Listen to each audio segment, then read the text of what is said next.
السلام عليكم ورحمة الله وبركاته.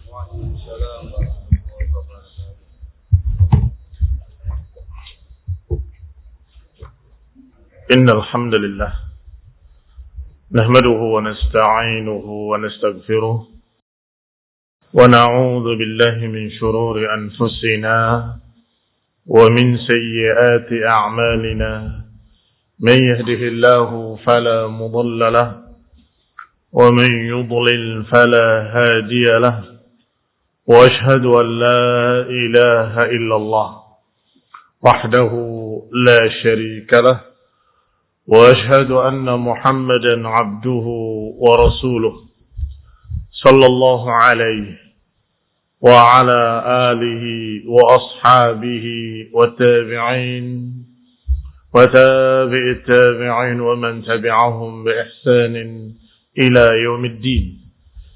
يا أيها الذين آمنوا اتقوا الله حق تقاته ولا تموتن إلا وأنتم مسلمون. يا أيها الناس اتقوا ربكم الذي خلقكم من نفس واحدة وخلق منها زوجها وبث منهما رجالا كثيرا ونساء واتقوا الله الذي تساءلون به والأرحام إن الله كان عليكم رقيبا. يا أيها الذين آمنوا اتقوا الله وقولوا قولا سديدا يصلح لكم أعمالكم ويغفر لكم ذنوبكم ومن يطع الله ورسوله فقد فاز فوزا عظيما. أما بعد فإن خير الحديث كتاب الله وخير الهدي هدي محمد صلى الله عليه وعلى آله وسلم وشر الأمور محدثاتها فإن كل محدثة بدعة وكل بدعة ضلالة وكل ضلالة في النار. Ikhwani fi din, a'azakumullah, kaum muslimin rahimani wa rahimakumullah. Kita masih membahas kitab Al-Aqidah Ar-Raziyain. Maksudnya Aqidah Al-Sunnah wal Jamaah yang diringkas oleh dua imam yang dua-duanya Ar-Razi, Abu Hatim Ar-Razi dan Abu Zur'ah Ar-Razi rahimahumullah. Semoga Allah merahmati keduanya. Kata beliau berdua setelah menyebutkan tentang prinsip pertama, prinsip tauhid, beliau bawakan prinsip yang berikutnya dari prinsip Ahlus Sunnah, yaitu mengimani tentang keutamaan para sahabat. Yang paling pertama dan utama adalah Abu Bakar Siddiq radhiyallahu taala anhu, kemudian Umar, kemudian Utsman, kemudian Ali radhiyallahu taala anhum ajma'in wa humul khulafa ar-rasyidun al-mahdiyun. Berkata keduanya, khairu hadhihi al-ummah ba'da nabiyha Abu Bakr as-Siddiq, thumma Umar ibn al-Khattab, thumma Uthman ibn Affan, thumma Ali ibn Abi Talib radhiyallahu ta'ala anhum wa hum al-khulafa ar-rasyidun al-mahdiyun. Kata beliau Abu Hatim Ar-Razi dan Abu Zur'ah Ar-Razi bahwa sebaik-baik umat ini setelah nabinya adalah Abu Bakar, kemudian Umar, kemudian Uthman, kemudian Ali bin Abi Talib radhiyallahu taala anhum. Wa humul khulafa ar-rasyidin. Mereka lah para khalifah-khalifah yang lurus.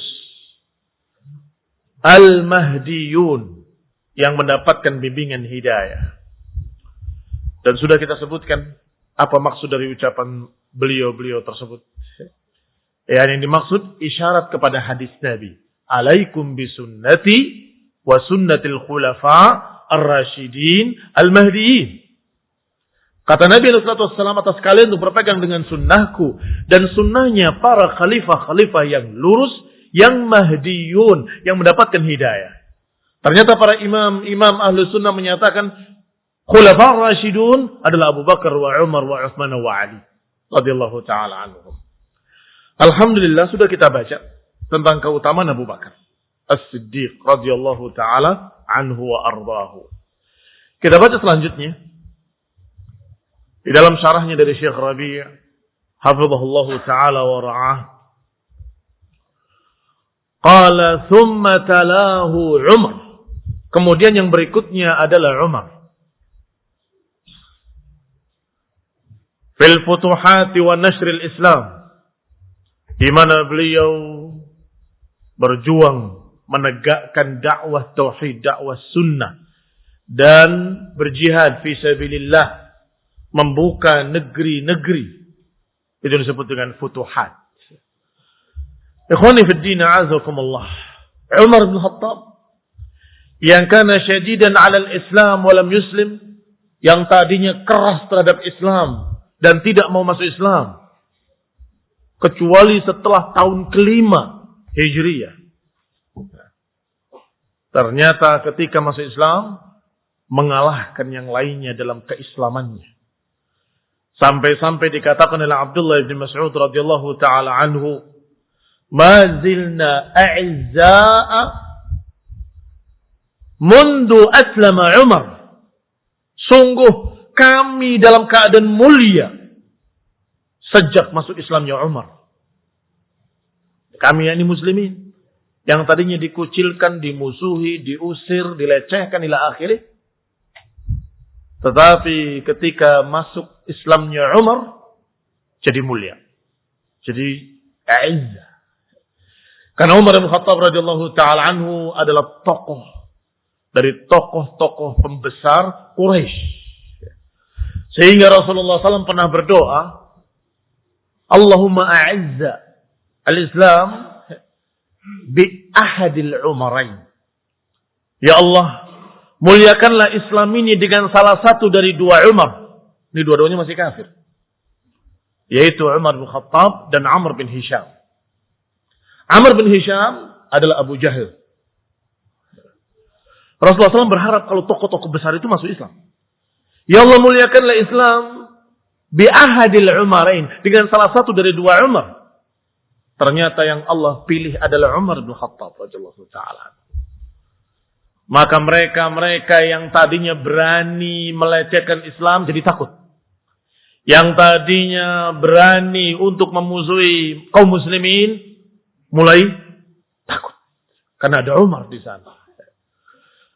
Maka Umar ketika hijrah mengatakan kepada orang-orang Quraisy dengan terang-terangan. Tidak seperti yang lainnya sembunyi-sembunyi. Umar tidak. Siapa yang ingin anak dan istrinya menjadi janda dan anak-anak yatim, temui aku di balik bukit. Aku akan hijrah.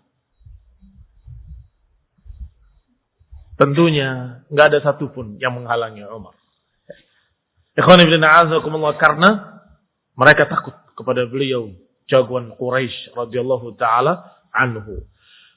Qala Ibnu Mas'ud, "Ma zilna a'izzatan mundu aslama Umar." Demikian dalam Sahih Bukhari. Sungguh kami dalam keadaan mulia, a'izzah, sejak masuk Islamnya Umar. Thumma lahu minal jihad wal fadl. Kemudian juga Umar bin Khattab melanjutkan perjuangan Abu Bakar Siddiq dalam masalah jihad fisabilillah. Dalam masalah keutamaan dakwah wal fadl fil futuhat wa nashril Islam, dalam penyebaran Islam, wa fi iqamatil adl, terkenal pula Umar bin Khattab dalam menegakkan keadilan di muka bumi. Mala'ad dunya adlan, beliau memenuhi dunia dengan keadilan. Sehingga ketika memberikan contoh keadilan, hampir seluruh tokoh-tokoh kaum muslimin sepanjang masa menyebutkan Umar. Contoh bagaimana sebuah daulah Islamiyah, sebuah khilafah Islamiyah yang tegak dengan keadilan. Dan waktu itu, dengan futuhat dan jihad, meluas daerah kekuasaan Khalifah Ar-Rasyid yang kedua Umar bin Khattab sampai 2/3 dunia. dikuasai oleh muslimin. Sehingga ikhwan fillah a'azakumullah tidak terlalu jauh kalau dikatakan di sini dengan kalimat mala al-ardh, memenuhi bumi dengan keadilan. Memenuhi bumi dengan keadilan. Wal nas ala dini mulukihim. Dan manusia itu biasanya mengikuti agama penguasanya. Kalau pimpinannya adil, semua yang di bawahnya ikut. Seakan-akan menjadi teladan masyarakatnya, yaitu untuk bersikap adil. Umar bin Khattab radhiyallahu taala anhu siang hari keluar mengejar-ngejar hewan dari hewan-hewan zakat yang lepas. Orang-orang melihat dari kejauhan, itu siang hari dia berlari-lari di tanah, di panas terik. Kalau bukan gila, mungkin demikian kata mereka. Ternyata mereka ketahui bahwa itu adalah Amirul Mukminin Umar bin Khattab yang sedang mencari atau sedang mengejar hewan dari zakatul mal atau dari baitul mal. Karena tanggung jawab. Demikian pula ketika beliau yang merupakan kebiasaan beliau yatafaqqad ahwal al-muslimin. Yatafaqqad ahwal al-muslimin artinya melihat keadaan muslimin. Keliling ke pelosok-pelosok untuk melihat keadaan muslimin. Inna Umar bin Khattab bukan pencitraan, maaf. Bukan zamannya ketika itu pencitraan. Tetapi kenyataannya beliau benar-benar melihat dan mendengar ketika terdengar dari balik kemah seorang yang miskin. Anak-anak menangis, ibunya menenteramkan, nanti nak sabar nak. Penasaran. Apa yang terjadi? Ternyata dia tidak memiliki apa-apa untuk memberi makan anak-anaknya. Anaknya merengek meminta makan, dikatakan nanti sebentar lagi, sampai tidur. Maka Umar pulang ke rumahnya dan membawa sendiri di punggungnya gandum untuk mereka. Tidak menyuruh orang lain. Sambil berkata pada dirinya, ini tanggung jawabku dan ini karena kesalahanku. Maka aku harus merasakan beratnya. Ikhwani fiddin, a'azzakumullah. Belum ada penguasa yang seperti Umar. Belum ada penguasa yang adil, yang bijak, yang memperhatikan rakyatnya, yang yatafaqqad ahwalal muslimin, yang selalu memeriksa keadaan muslimin. Selain Umar, belum kita tahu. Ikhwani fiddin, a'azakumullah. Demikian pula khulafa' ar-rasyidin yang lainnya juga menegakkan keadilan, walaupun yang paling terkenal pada Umar bin Khattab. Bukan berarti Abu Bakar tidak adil. Bukan berarti Utsman bin Affan tidak adil. Tidak. Bukan itu maknanya. Tetapi Abu Bakar cuma 2 tahun. Sebentar sekali. Sedangkan Umar 10 tahun. Utsman bin Affan dalam keadaan berakhir dengan fitnah. Sehingga yang banyak diceritakan fitnahnya. Adapun bagaimana beliau mengumpulkan manusia. Wahai manusia, ada pembagian kain. Wahai manusia, ada pembagian makanan. Wahai manusia, ada pembagian. Ini sering sekali. Sampai diriwayatkan dalam riwayat yang sahih. Dalam manaqib keutamaan Utsman. Itu kami sering mendengar di zaman Utsman. Pembagian untuk masyarakat. Karena kelebihan. Dibagikan pada rakyatnya. Ikhwani fiddin, a'azakumullah. Tapi yang paling terkenal tentang keadilannya adalah Umar radhiyallahu taala anhu. Dan Rasulullah sallallahu alaihi wa ala alihi wasallam juga memuji Umar bin Khattab dari sisi keilmuannya. Min fadail Umar anna Nabi sallallahu alaihi wa ala alihi wasallam qala baina ana naimun utitu biqadahi laban. Kata Nabi, ketika aku tidur, aku diberi satu bejana susu. Fasharibtu hatta inni la ara ar-ray yakhruj fi adhari. Maka aku pun meminumnya sampai hilang dahaga dan aku melihat mengalir. Hilangnya dahaga disebut ray dalam bahasa Arab. Itu sampai mengalir ke tangan-tanganku. Segarnya. Kemudian aku berikan sisanya kepada Umar. Kemudian lihat hadis ini. Hadis dikeluarkan oleh Imam Bukhari dan Muslim fi sahihaihima, di dalam kedua sahih kitab mereka. Thumma atitu fadli Umar ibn al-Khattab. Kemudian aku berikan sisanya kepada Umar. Diceritakan mimpi beliau ini kepada para sahabat. Para sahabat bertanya, ya Rasulullah, fama awwaltahu? Ya Rasulullah, apa yang kau takwilkan mimpi itu ya Rasulullah? Kata Nabi, al-ilm. Al-ilm. Aku tafsirkan ilmu. Aku tafsirkan ilmu. Berarti setelah Rasulullah SAW meminumnya dengan puas, hilang dahaga, diberikan pada Umar. Tidak menyebutkan yang lain, menyebutkan Umar. Ini kelebihan Umar bin Khattab radhiyallahu taala anhu. Demikian pula dalam hadis yang lain, yang juga dalam Bukhari dan Muslim, Rasulullah SAW menyatakan, bainama ana naimun ra'aitu an-nasa yu'raduna alayya wa alaihim qumsun. Ketika aku tidur, aku melihat manusia berdatangan kepadaku, menunjukkan pakaian-pakaian mereka. Alaihim qumsun, atas mereka pakaian-pakaian, minha ma yablughu thadi, di antara mereka yang ada yang pakaiannya mencapai dadanya. Wa minha ma duna dzalik, ada yang kurang dari itu, ada yang lebih dari itu. Wa urida alayya Umar, kemudian ditampakkan kepadaku Umar dengan pakaian yang yajurruhu, yang menggeser di tanah karena sangat panjangnya. Pakaiannya panjang, menggeser di tanah. Qalu, para sahabat bertanya, ya Rasulullah, fama awwalta dzalik ya Rasulullah? Apa yang kau takwilkan mimpimu itu ya Rasulullah? Qala ad-din. Aku takwilkan mimpiku itu adalah agama. Yang pakaiannya sedikit, agamanya segitu. Yang lebih panjang, agamanya lebih panjang. Maka Umar dengan pakaian yang bergeser ke bawah karena panjangnya, maka beliau memiliki agama yang panjang. Ini makna ucapan Rasulullah SAW, aku takwilkan agama. Orang menampakkan pakaian-pakaiannya, ditampakkan kepadaku manusia dengan pakaian-pakaiannya, ada yang panjang, ada yang pendek, ada yang sampai ke dadanya, ada yang sampai ke pundaknya, ada yang sampai ke lututnya, ada yang di bawahnya. Dan aku lihat Umar yajurru, sampai menyeret pakaiannya. Ini khulidina azakumullah. Bukan tafsirnya berarti Umar menyelisihi sunnah.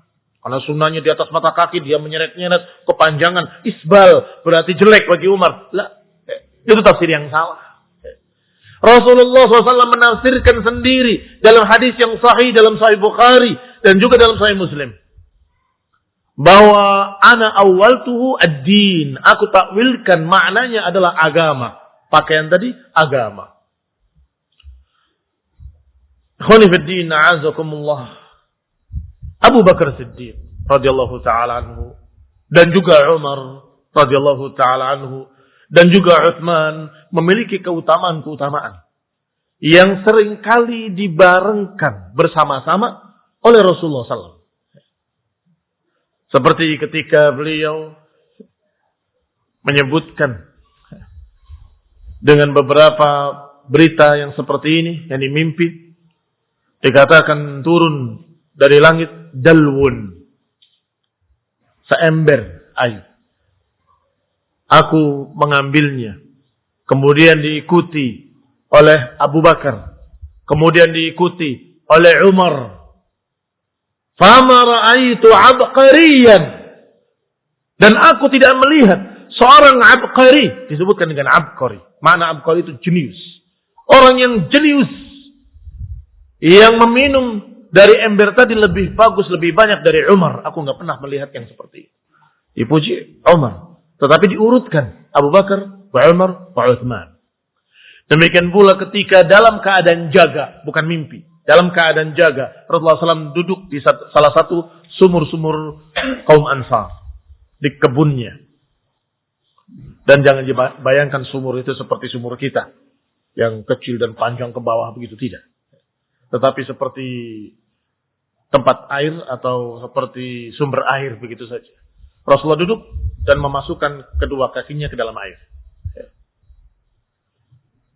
Kemudian ada seorang sahabat yang berkata, kali ini aku akan menjadi bawabu Rasulullah. Aku akan menjadi penjaga pintu Rasulullah SAW. Dia berjaga di dinding kebun. Setiap ada orang yang datang mau masuk, dia mengatakan, ya Rasulullah, ada si fulan minta izin masuk. Yang pertama datang Abu Bakar. Ya Rasulullah, Abu Bakar minta izin untuk masuk. Idzan lahu wa basyirhu bil jannah. Izinkan dia masuk dan beritakan dengan surga. Maka dikatakan, silakan masuk. Rasulullah SAW memberitakan berita gembira kepadamu dengan surga. Silakan. Yang kedua, Umar Ibn Khattab. Ya Rasulullah, Umar minta izin. Idzan lahu wa basyirhu bil jannah. Izinkan dia dan beritakan dengan surga. Masuk Umar.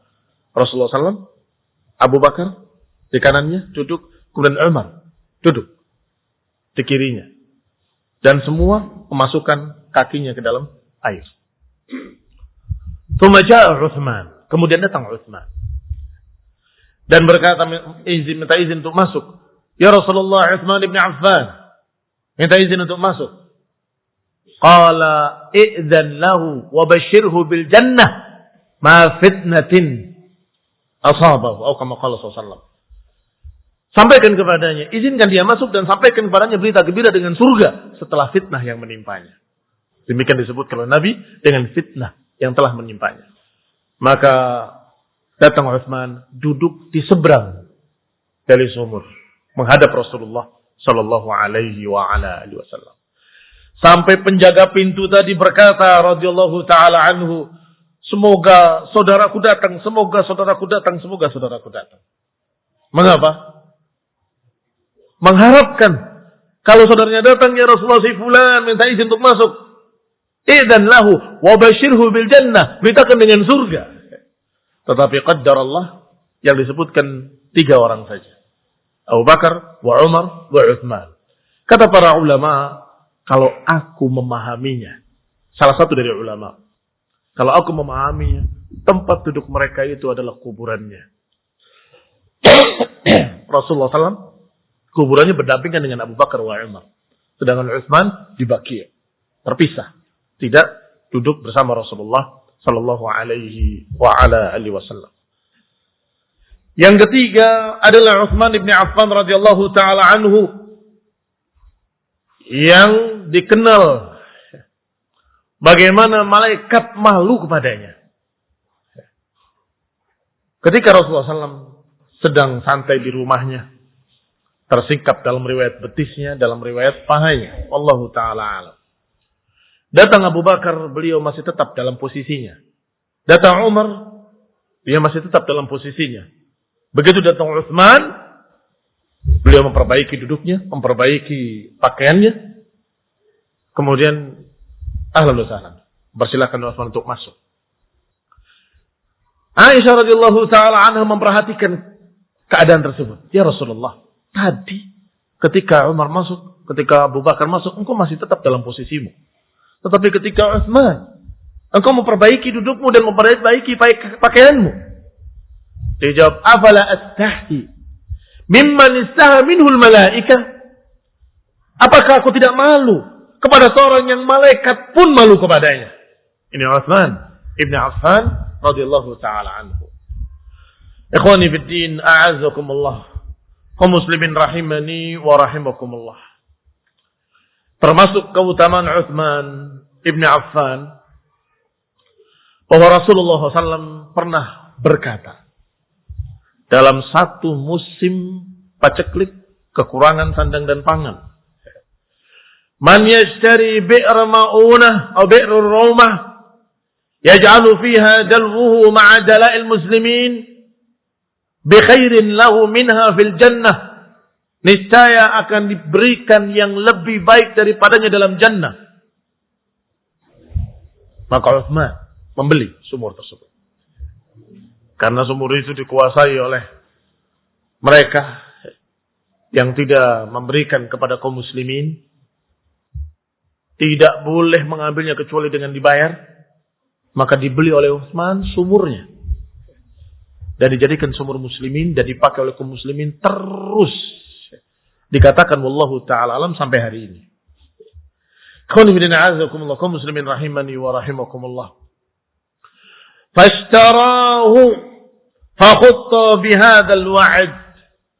Beliaulah yang membelinya, maka beliau yang mendapatkan janji, berita gembira dari Rasulullah SAW. Bimana? Bil jannah. Kemudian Rasulullah SAW juga pernah berkata dalam satu peperangan, man jahaza jaisal usrah falahul jannah. Siapa yang memberikan perbekalan, persiapan untuk pasukan yang miskin, maka baginya surga.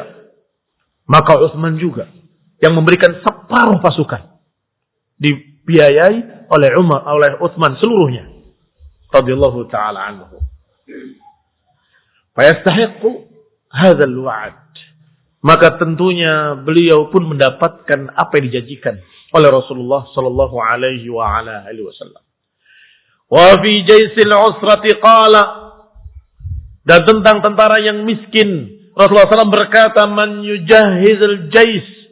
Siapa yang jahaza jaisal usrah, siapa yang memberikan perbekalan dan persiapan kebutuhan-kebutuhan mereka, tentara-tentara yang miskin, maka dia akan mendapatkan jannah. Fajahaza Utsman. Maka ternyata Utsman pula yang jahaza nisfal jais, setengah pasukan. Wa qadima adh-dhahab wa qaddama adh-dhahaba wal fiddah. Dia berikan emas dan perak dan seluruh yang dia punya. Sampai Rasulullah SAW bersabda, ma darra Utsman ma amila ba'da al-yawm. Sungguh Utsman tidak akan terkena madarat dengan apa yang dia keluarkan hari ini. Setelah ini dia tidak akan mendapatkan madarat. Saya ulangi lafaz hadisnya. Madarra Utsman ma amila ba'da al-yawm. Sungguh enggak akan membuat madarat bagi Utsman apa yang telah dia kerjakan hari ini setelah hari ini. Artinya setelah hari ini tidak akan ada lagi madarat atasnya karena apa yang diamalkannya, apa yang diperbuatnya. Ikhwani fillah azakumullah, bagaimana tidak? Hadis lain tentang masalah ini berbunyi man jahaza ghaziyan faqad ghaza. Man jahaza ghaziyan faqad ghaza. Siapa yang mempersiapkan seorang yang mau berperang, berjihad fisabilillah, maka dia sama dengan berperang, berjihad fisabilillah. Satu orang. Kamu butuh apanya? Ini pakaian besinya, ini pedangnya, ini kudanya, ini perbekalannya, berangkat. Ini jahaza ghaziyan. Kata Nabi, man jahaza ghaziyan faqad ghaza. Siapa yang mempersiapkan orang yang berperang, maka dia seperti berperang. Tapi bagaimana kalau dua? Seperti dua orang berjihad, pahalanya semua untuk Utsman. Bagaimana kalau tiga? Maka 3 kali jihad fisabilillah. Bagaimana kalau 4? Yang 4 kali lipat. Sedangkan Utsman jahaza nisfal jaish. Beliau memberikan perbekalan untuk separuh pasukan. Radhiyallahu ta'ala anhu. Maka sungguh jangan lancang berbicara tentang Utsman. Man ant? Siapa kamu berbicara tentang Utsman? Wahai kaum muslimin, beliau adalah Khalifatul Rashid yang paling utama setelah Abu Bakar wa Umar. Beliau Khalifatul Rashid yang sudah diisyaratkan oleh Rasulullah sallallahu alaihi wa ala alihi wasallam. Ketika Rasulullah SAW membawa labinah seperti batu bata dari tanah liat tapi lebih besar, diletakkan di tempat pertama. Kemudian berkata, ya Abu Bakar, letakkan di sini. Setelah itu, ya Umar, letakkan di sini. Kemudian, ya Utsman, letakkan di sini. Kemudian mengatakan, haulai khulafa ba'di. Mereka ini khalifah-khalifah setelah. Dan masih banyak lagi riwayat-riwayat yang menunjukkan Rasulullah SAW menyatakan mereka dengan pasti bahwa mereka lah khulafa ar-rasyidi. Dan sudah pernah kita baca hadis yang berkata bahwa khulafa ar-rasyidun 30 sana. Khulafa ar-rasyidin 30 tahun. Silakan hitung. Siapa 30 tahun? 4 khulafa. Kalaupun mau ditambah beberapa bulan, Al-Hasan bin Ali radhiyallahu taala anhu. Ini saja. Pas 30 tahun. Abu Bakar 2 tahun. Umar 10 tahun. Utsman 12 tahun. Kemudian Ali bin Abi Thalib sisanya dan 6 bulan Al-Hasan ibn Ali radhiyallahu taala anhu. Maka mereka dengan pasti, dengan ijma' kesepakatan seluruh kaum muslimin bahwa mereka adalah khulafa ar-rasyidin al-mahdiyyin. Khonifidina azakumullah. Qala di antara keutamaan beliau radhiyallahu taala anhu, wa kadzalika min fadailihi anna Rasul sallallahu alaihi wa ala alihi wasallam mengadakan sulhul Hudaybiyah. Perdamaian, perjanjian. Tidak ada damai dengan orang kafir. Perjanjian untuk gencatan senjata. Ibta'athahu ila Quraisy. Diutus Utsman ke Quraisy. Liyahda fitnatahum. Untuk meredakan fitnah, dijadikan sebagai utusan mewakili kaum muslimin Utsman ibn Affan. Li'annahu kana lahu jahun aktsar min ghairihi. Karena Utsman memiliki kedudukan di mata Quraisy lebih daripada yang lainnya. Maka berangkatlah Utsman. Wada'a da'i ila al-bai'ah tahta asy-syajarah fil Hudaybiyah. Ternyata ada berita-berita yang enggak enak. Katanya Utsman dibunuh. Katanya Utsman begini, katanya begitu. Didolimi di sana atau dibunuh. Maka ada yang mengatakan, kita bayat. Sumpah setia untuk membela Utsman. Maka Rasulullah SAW mengajak mereka untuk berbaiat tahta syajarah yang dijuluki dengan Bai'atur Ridwan. Bai'atur Ridwan adalah baiat di bawah pohon yang Allah sebutkan dalam Al-Quran surat Al-Fatah dengan kalimat laqad radiyallahu 'anil mu'minina idh yubayi'unaka tahta syajarah. Sungguh Allah telah ridha pada mereka-mereka yang berbaiat di bawah pohon. Itu Bai'atur Ridwan. Sampai orang terakhir Rasulullah SAW meletakkan tangan kanannya di atas tangan kirinya dan berkata, "Hadza li Utsman." Ini untuk Utsman. Kaum muslimin rahimani wa rahimakumullah. Berarti di sini keutamaan Utsman satu, seluruhnya dengan Rasulullah SAW bersumpah setia untuk membela Utsman. Itu keutamaan pertama. Yang kedua, dalam keadaan mereka atau dalam keadaan Utsman diwakili oleh tangan Rasulullah sallallahu alaihi wa ala alihi wasallam. Maka sungguh sangat picik sekali, sangat bodoh sekali ucapan orang-orang Syiah wal mutasyayyi'in yang katanya untuk melecehkan Utsman itu enggak ikut Bai'atur Ridwan. Sehingga enggak mendapatkan ayat laqad radhiyallahu 'anil mu'minin. Yang laqad radhiyallahu, yang Allah ridhoi itu yang berbaiat, Utsman enggak berbaiat. Ini kebodohan. Lebih bodoh lagi kaum muslimin yang percaya dengan mereka. Apa betul? Katanya Utsman enggak ikut baiat dalam Bai'atur Ridwan. Bodoh banget orang ini. Terus kenapa? Kalau enggak ikut baiat, berarti enggak mendapat keridhaan. Itu kebodohanmu. Siapa yang ngomong padamu begitu? Si fulan itu mutasyayyi'. Syiah itu. Naam, Utsman enggak ikut berbaiat, tetapi baiat itu diadakan untuk membela Utsman ibn Affan. Justru lebih tinggi karena semua berbaiat karena membela Utsman ibn Affan. Itu yang pertama. Yang kedua, apa tidak tahu dia atau pura-pura tidak tahu bahwa Rasulullah SAW mewakilkan tangan Utsman dengan tangannya sendiri. Ayyuhuma afdal? Yaduhu atau yadu Rasulillah? Tangan beliau sendiri atau tangan Rasulullah? Tangan Rasulullah lebih afdal. Artinya justru lebih hebat. Utsman diwakili oleh Rasulullah SAW dengan tangannya sendiri. Hadza li Utsman. Ikhwani fiddin, a'azzakumullah. Maka Utsman mendapatkan keutamaan Bai'atur Ridwan yang lebih hebat karena tangannya diwakili tangan Rasulullah sallallahu alaihi wasallam. Sejenis dengan itu, ketika dikatakan pula oleh mereka, Utsman kan enggak ikut perang dalam perang Badr. Ini fitnah berikutnya. Terus kenapa? Kalau enggak, berarti enggak mendapatkan keutamaan perang Badr. Rasulullah SAW dalam jihad, dalam perjalanan menyatakan, Inna fil Madinah. Sesungguhnya di Madinah ada orang-orang yang tidaklah kita menuruni lembah, menaiki bukit dan berjihad fisabilillah kecuali mereka mendapatkan pahalanya. Sama seperti kita. Ditanya, ya Rasulullah, wahum bil Madinah, padahal mereka bil Madinah. Naam, habasahumul udru. Iya, karena terhalang oleh udur. Taib Utsman, udurnya dari Rasulullah sendiri. Ya Utsman, engkau jaga istrimu yang sakit. Istrinya adalah anak Rasulullah SAW. Dan bukan sakit ringan. Meninggal dalam sakitnya itu. Bukan sakit ringan. Sakit yang membawa kematiannya.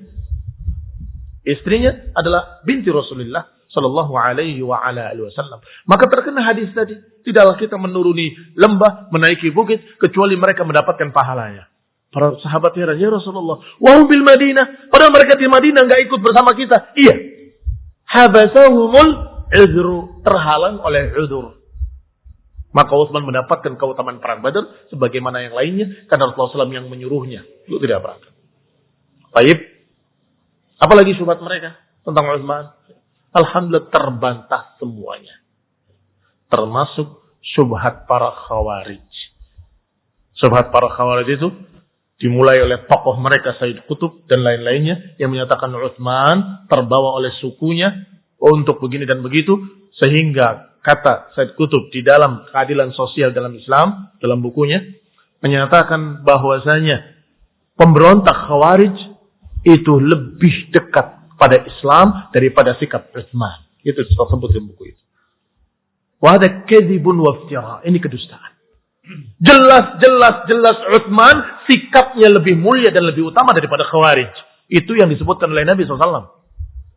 Bahwa engkau hendaklah begini, engkau hendaklah begitu. Assalamualaikum. Kita kehabisan waktu. Mudah-mudahan bisa dilanjutkan pada pertemuan berikutnya. Billahi ta'ala. Subhanakallahumma bihamdika asyhadu an la ilaha illa anta astaghfiruka wa atubu ilaik. Wassalamualaikum warahmatullahi wabarakatuh.